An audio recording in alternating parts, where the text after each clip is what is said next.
started smoking cigarettes at the age of 15. What I didn't know at the time is that this was the beginning of a very long battle with drug addiction for me. Over the following years, I would become a daily heavy user of drugs and a criminal. As a result of my addiction, I did many things I swore I would never do. I committed many acts against my family, the law, and society at large. These were things that I never thought were possible for me to see. Growing up as a child in central Georgia, I was a lot like most kids. I loved fishing and baseball. I believed in God. I loved animals. I had morals and values. I knew right from wrong. But none of that mattered as soon as I started using. Within a few short years, I was living a nightmare day after day. See, most people know that drugs are dangerous, that addiction can destroy you, but what does that destruction really look like? What does it feel like? For me, it was a horrible staph infection in my right foot, 11 days in the hospital, while the specialists are using words like amputation and prosthetics. It was also homelessness, sleeping in abandoned buildings in the blistering cold in Chicago, eating out of garbage cans and dumpsters, panhandling and begging for change as a means to support my own self-destruction. It was misery. And then, one of the deepest and darkest days of my life, the day that I should have hit rock bottom, the day that my son was born into this world in agonizing pain because he was born addicted to heroin. Rock bottom, as defined by countless sources that I checked online and present-day common sense, tells us that it's the lowest possible level a person can find themselves in. Total destruction. I believe that we have all experienced something similar to a bottom. When our back is against the wall, everything just feels so hopeless and dark. We're broken, and we feel alone. But this wasn't the day that was actually rock bottom for me. Because rock bottom is a myth. But how can that be? How could I possibly ignore the fact that my son was just born addicted to heroin? How could I possibly continuously run back and forth to the same chemical that just caused a near-fatal overdose for me?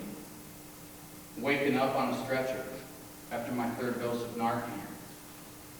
Well, that's because addiction isn't even about drugs. Addiction is about escape. You see, I speak at a lot of schools throughout the area, and I always tell the kids when I'm presenting that my first drug of choice was acceptance, and they feel that. See, growing up, as typical as I was, I always felt different, like I didn't belong. I had a hard time with self-acceptance. I had a hard time fitting in, or so I thought. You just never really fit right in this world. So when I found myself smoking cigarettes at the age of 15, I realized that I was learning to cope in unhealthy ways. I was learning to escape the cold. See, people only use drugs for one of two reasons: increased pleasure or decreased pain.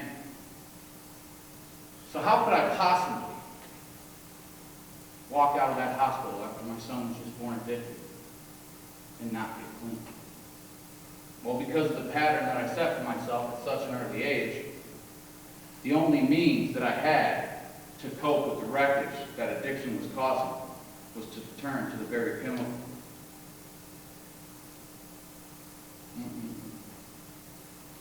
I would only use to change the way that I felt. And on my pattern continued, all the way until I found myself laying in a jail cell right here in Porter County again.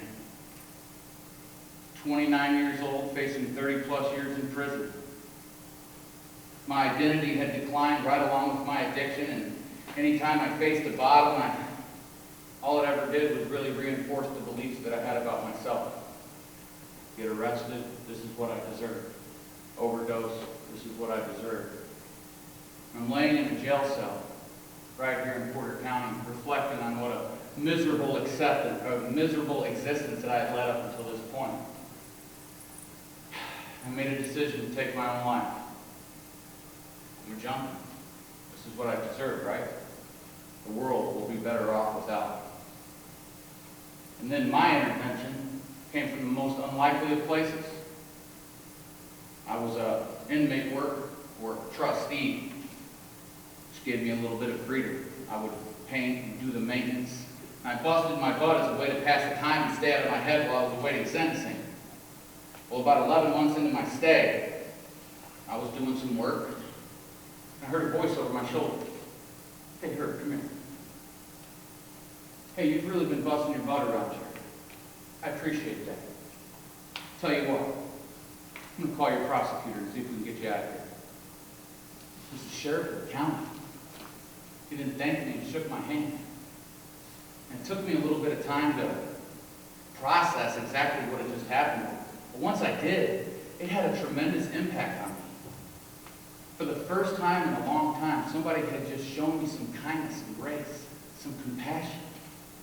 These were foreign concepts to me because I'm a junkie and this is what I deserve. Well, I didn't go to prison.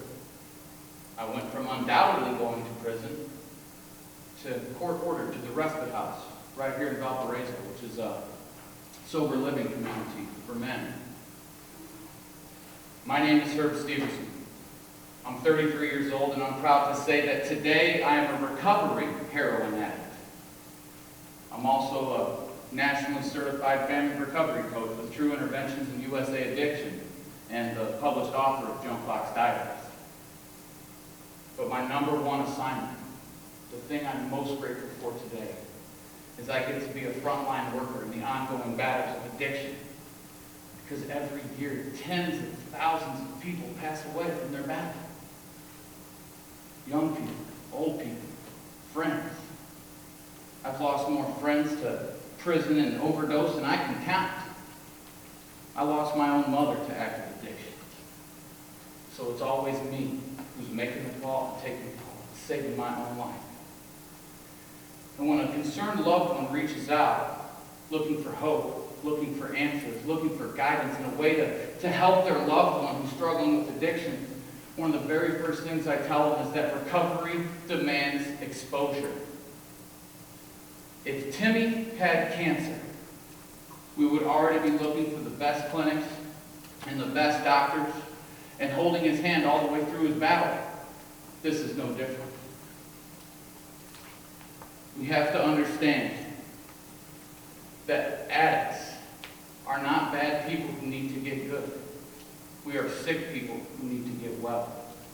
And so we come to them from a position of kindness and compassion, as the big book of Alcoholics Anonymous states it. We show them the same patience, pity, and tolerance that we would cheerfully grant a sick friend. But families also need to realize that they need outside help. See, parents and loved ones of addicts have intervened thousands of times. They've threatened, pleaded, and punished in a way to thwart their loved ones' using. But oftentimes, the effects are minor and short-lived because they're too close to the situation. You see, when you love somebody, there's automatically emotions involved. And where emotions live, so does manipulation and enablement. You believe me when I tell you, when you approach me about my using, that I'm going to turn things around tomorrow. I've got a job interview next week. And you believe me because you want to, and nothing ever gets done. So the families, they stay right in the cycle of the addiction with the addict. And this is the codependency of addiction. So when you have that outside influence, who cannot be swayed or manipulated by the addict, when you have your interventionist there, we can keep the family on track. We rally around the addict as if we would a sick friend. We lift them up from the bottom. If they've been living so long, we show them love. We lift them up and we tell them that it ends today, that you are far too precious to watch you die. We become part of the family. We become a unit right along with you and keep you on track. We shatter identities. Because remember, as I'm progressing through my addiction, my identity declines. That I'm nothing but a worthless dope fiend, and this is what I deserve. So when we show them the same grace and compassion and kindness that we as recovering people have experienced ourselves, that's what breaks that identity. And that's exactly why we said the ultimate weapon against the disease of addiction is the recovering addict. And I'll leave you with this. As deadly and as terrible as our current addiction crisis is in America today, there is a much more deadly poison that lives in nearly every home and every neighborhood. That poison is called denial, silence. If you or someone you love is struggling with addiction, speak up. See something, say something.